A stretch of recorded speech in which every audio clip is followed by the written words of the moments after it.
Assalamualaikum warahmatullahi wabarakatuh. Halo semua, perkenalkan nama saya Imam Mardiana dengan NIM 12420808051. Di sini saya mau menjelaskan proses daur biogeokimia serta kaitannya dengan pencemaran dan kesetimbangan lingkungan. Dari beberapa siklus, di sini saya hanya menjelaskan dua siklus saja. Yang pertama siklus fosfor dan yang kedua siklus air. Oke, langsung saja.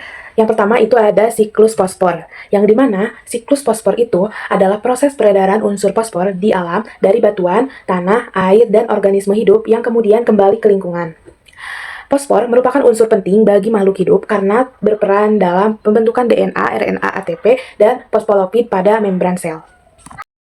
Nah, beberapa tahapan penting dalam siklus fosfor yaitu yang pertama itu ada pelapukan batuan atau whitening, yaitu batuan yang mengandung fosfat mengalami pelapukan sehingga melepaskan ion fosfat PO4 3- ke tanah dan air. Kemudian penyerapan oleh tumbuhan. Tumbuhan menyerap fosfat dari tanah melalui akar untuk digunakan dalam proses pertumbuhan dan metabolisme. Kemudian, perpindahan melalui rantai makanan.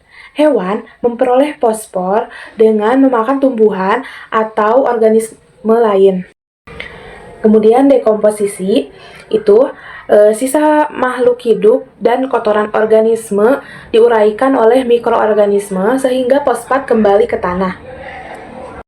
Kemudian ada sedimentasi. Nah, sedimentasi ini tuh prosesnya itu sebagian fosfat itu terbawa aliran air menuju sungai dan laut lalu mengendap menjadi sedimen batuan. Peran komponen lingkungan itu terdapat litosfer, hidrosfer, dan biosfer, dan atmosfer. Litosfer merupakan sumber utama fosfor berasal dari batuan fosfat. Hidrosfer, fosfat dapat terbawa ke sungai, danau, dan laut melalui aliran air. Biosfer, tumbuhan, hewan, dan mikroorganisme menggunakan fosfor dalam proses kehidupan. Atmosfer hampir tidak berperan karena fosfor jarang berada dalam bentuk gas. Penggunaan pupuk fosfat secara berlebihan dalam pertanian, limbah rumah tangga dan deterjen yang mengandung fosfat, penambangan batuan fosfat untuk industri, itu sangat mempengaruhi. Lalu, bagaimana dampak terhadap lingkungan? Kelebihan fosfor di perairan itu dapat menyebabkan eutrofikasi, yaitu pertumbuhan alga yang berlebihan sehingga menurunkan kadar oksigen di air dan mengandung kehidupan organisme di perairan. Untuk menjaga keseimbangan siklus, perlunya mengurangi penggunaan pupuk fosfat secara berlebihan, mengolah limbah sebelum dibuang ke perairan, menggunakan teknologi pertanian yang ramah lingkungan. Kemudian, siklus air.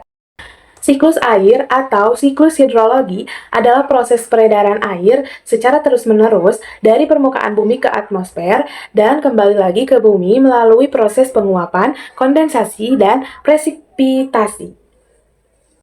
Tahapan utama dalam siklus air meliputi yang pertama itu ada evaporasi. Air dari laut, sungai, dan danau itu menguap akibat panas dan matahari. Kemudian transpirasi, yaitu tumbuhan melepaskan air dari daun ke atmosfer. Yang ketiga itu ada kondensasi. Uap air di atmosfer mendingin dan berubah menjadi butiran air yang membentuk awan yang menjadi hujan gitu saat ini. Kemudian ada kondensasi. Uap air dari atmosfer itu mendingin dan berubah menjadi butiran air yang membentuk awan. Kemudian ada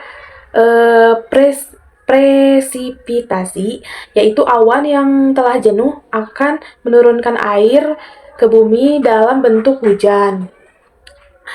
Kemudian ada invitasi dan aliran permukaan. Itu air hujan itu meresap ke dalam tanah menjadi air atau mengalir ke sungai dan kembali ke laut.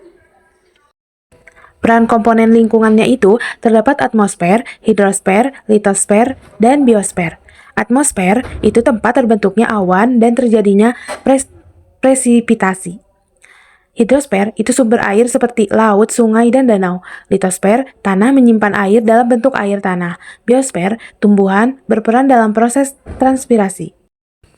Aktivitas manusia yang sangat mempengaruhi itu terdapat penebangan hutan yang mengurangi penyerapan air tanah, pembangunan kota yang menutupi tanah dan beton dan aspal, dan pencemaran air oleh limbah industri dan rumah tangga. Gangguan pada siklus air itu dapat menyebabkan banjir, kekeringan, serta penurunan kualitas air yang dapat berdampak pada kehidupan makhluk hidup. Untuk menjaga keseimbangan siklus, kita perlu melakukan reboisasi dan menjaga kelestarian hutan, menghemat penggunaan air, mengelola limbah agar tidak mencemari sumber air. Cukup sekian yang bisa saya sampaikan. Video ini dibuat untuk memenuhi tugas mata kuliah Kimia Lingkungan. Wassalamualaikum warahmatullahi wabarakatuh. Terima kasih teman-teman sudah menonton.